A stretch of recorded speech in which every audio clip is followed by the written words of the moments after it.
Welcome to 24 Karat Hangouts. I am Onwuka Meekness. With me is our very own beautiful and amazing Auntie Shola. You're welcome, ma. And you look so beautiful. You're so welcome, ma. All right. Today we're talking about a very important topic: emotional intelligence. Yeah. And she'll be doing this with me. We'll be discussing about this for young ones to help young ones handle their emotional intelligence. So firstly, Auntie Shola, what do you think is emotional intelligence? Because someone might be hearing it for the first time, they are confused. What are we really talking about? So Okay, thank you for that question, Weakness. It's a very important conversation to keep having. Not just to have, but to keep having continuously as we grow, as young people become adults, and even as adults grow, because even as adults, we're 30s, 40s, 50s, we're still learning about ourselves and learning to manage our emotions. So emotional intelligence is critical for everyone to understand and to know and to keep learning about. So first of all, what emotional intelligence is really in simple terms is about so when you think about the two words emotional and intelligence, so it's about first of all being aware or being conscious of the fact that you have emotions. You're a human being, right? And with being a human being, you have emotions. Whether you're a man or a woman, we all have emotions, right? So it's first of all being aware of your emotions and being aware and then learning how to control or master those emotions, and then knowing how to expressing them appropriately, in different situations.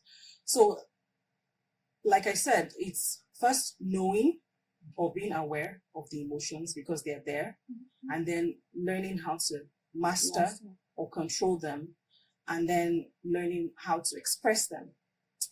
And one of the mistakes that people make about understanding what emotional intelligence is sometimes people think, oh, it's about not expressing emotion. It's not about not expressing emotion. It's about expressing emotion appropriately, in a measured way, in a way that it doesn't cause harm. Because if you think about it as trying not to do harm, and being sensitive to other people. So in a way, it's actually being emotionally intelligent is being mindful of others, because it's not just about you. When you express your emotions, it's also about how you make others feel. But if you even think beyond, how you make others feel, if you come back to yourself, there are times when your emotions just drain you and make you feel, sometimes when you're really angry and when you're really upset, because those are emotions, they take their toll on you as a person as well. So even if you say, oh, okay, why should I just think about other people? Even thinking about yourself, your emotions can, if not controlled, they can cause harm to you yourself, as well. Because you would hear people say, oh, I was so angry, my heart was beating really fast, or I was so upset I couldn't sleep, right? So it's, don't do harm to yourself and don't do harm to others. That's why you need to be emotionally intelligent. But really what it is, like I said before, is being aware, conscious, knowing how to control or manage and how to express them. Wow. Thank you so much, Ma, for that. Okay, to add to that, so how can we know, or how can one know themselves and their emotions? That's a very good question. How do you know? How do you know your emotions? Yourself. Yeah, so even emotions. How do you know your emotions begins with how do you know yourself? Right? And I think I would say that it's the same way you would ask, how do you know about a subject? You know about anything by learning. Sure. By studying. So first of all, like I said, because emotional intelligence starts with awareness. So your question is very apt, because it starts with knowing yourself and knowing how certain things make you feel. Because emotions are our feelings, right? So how so in order for you to do that, you have to make a conscious effort to think. It starts with thinking about why you do why you do the things you do. Yeah. Knowing what your temperament is, for example, knowing how you react to certain situations. So it's studying yourself. Yes. The way you will study every other subject. any subject in school, for example. So if you're going to study biology, for example, you probably have a textbook and then you have a notebook, right, where you take notes. So in studying yourself, you need to have textbooks, and those would be maybe self-help books, books that tell you about, your helping you to learn about yourself. For example, the what's the title of that book about the different types of temperaments? That was a very good book for me because it helped me realize when I read it as a young person, my temperament, as a person. And so things like that, reading books that give you increased or heightened awareness about yourself, taking notes about yourself, like what gets me angry? What are the things, when people say certain things, I realize that it makes me feel this way. Or I get triggered when people use certain words.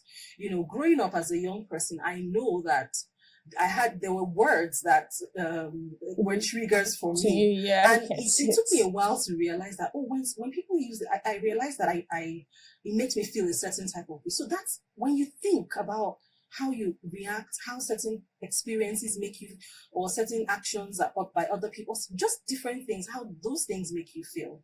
That's learning about yourself. That's being conscious of yourself. So taking notes, you can have a journal for yourself, or just being increasingly conscious and aware and thinking about why you do the things that you do. That's where it begins. And I think when you take notes like that, it helps you to know whether you're improving, getting better or not, sort of. Okay. Absolutely. Thank you very much, Ma. Okay, I also want to ask, so why is this emotional intelligence an important skill for young ones? Some of them might feel like it's not necessary, or I don't know. So why is it an important skill to them? Like for you to start learning it at your young age. Okay, another very good question. And it's an important skill for anyone and everyone, but even more so for young people, because the earlier you learn, the better for you. Sure. Down the road. Sure. So I mean, if you learn there are things, people say things like, maybe you're in your 40s and you think, wow, I wish I knew this in my 20s. I wish I knew this in my teens. Yes. So the earlier you learn to, first of all, know yourself, of course, and master your emotions, the better for you as you grow older. Why this is so important, I mean, oh my goodness, it is so critical in so many ways. One, self-mastery, because you don't want your emotions to be in charge of you or in control of you. Sure. Because when they are, you literally, how people have anger management issues. Sure.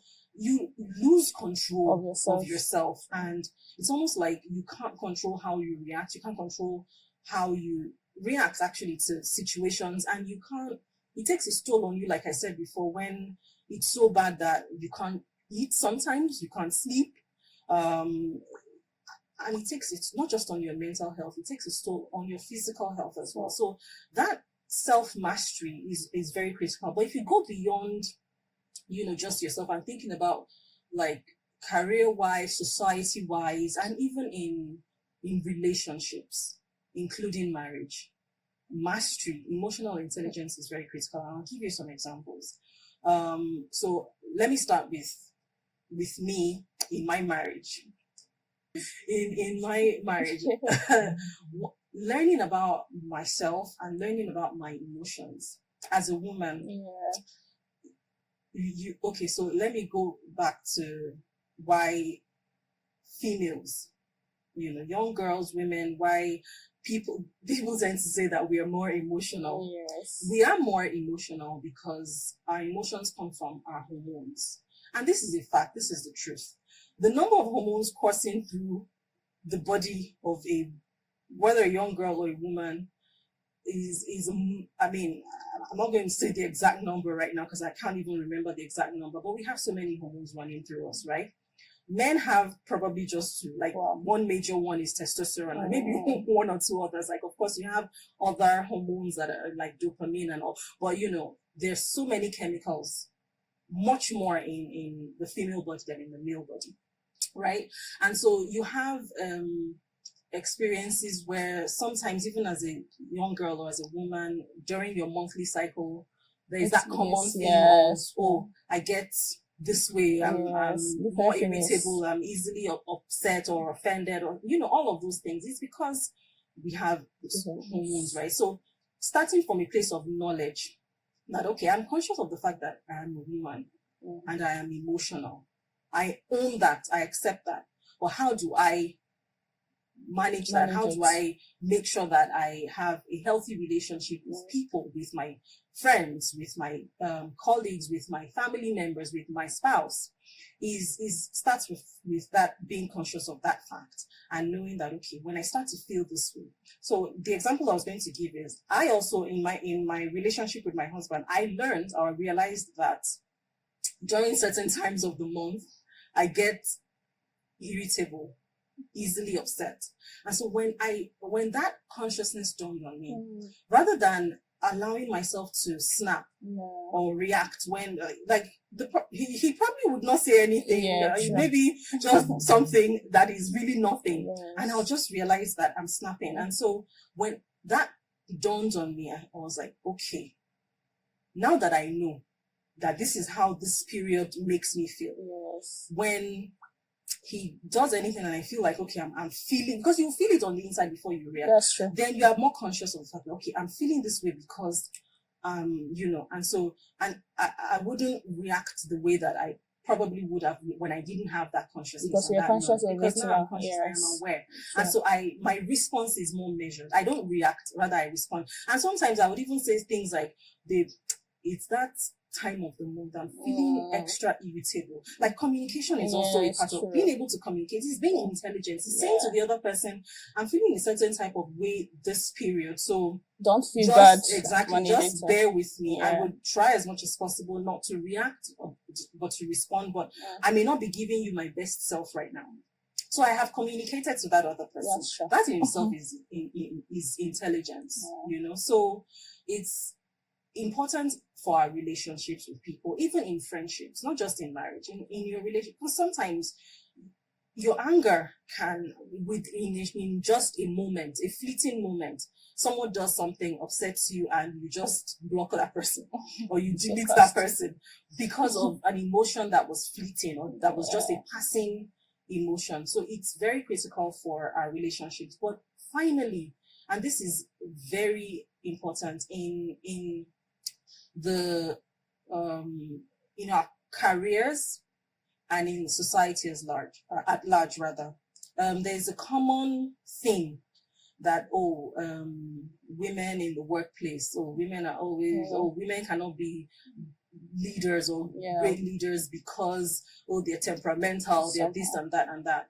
So if women understand that, look, it's not, first of all, you don't necessarily have to fight that and say, oh no, go from a place of awareness, from a place of knowledge. Yes, first of all, let's own it. We can be emotional.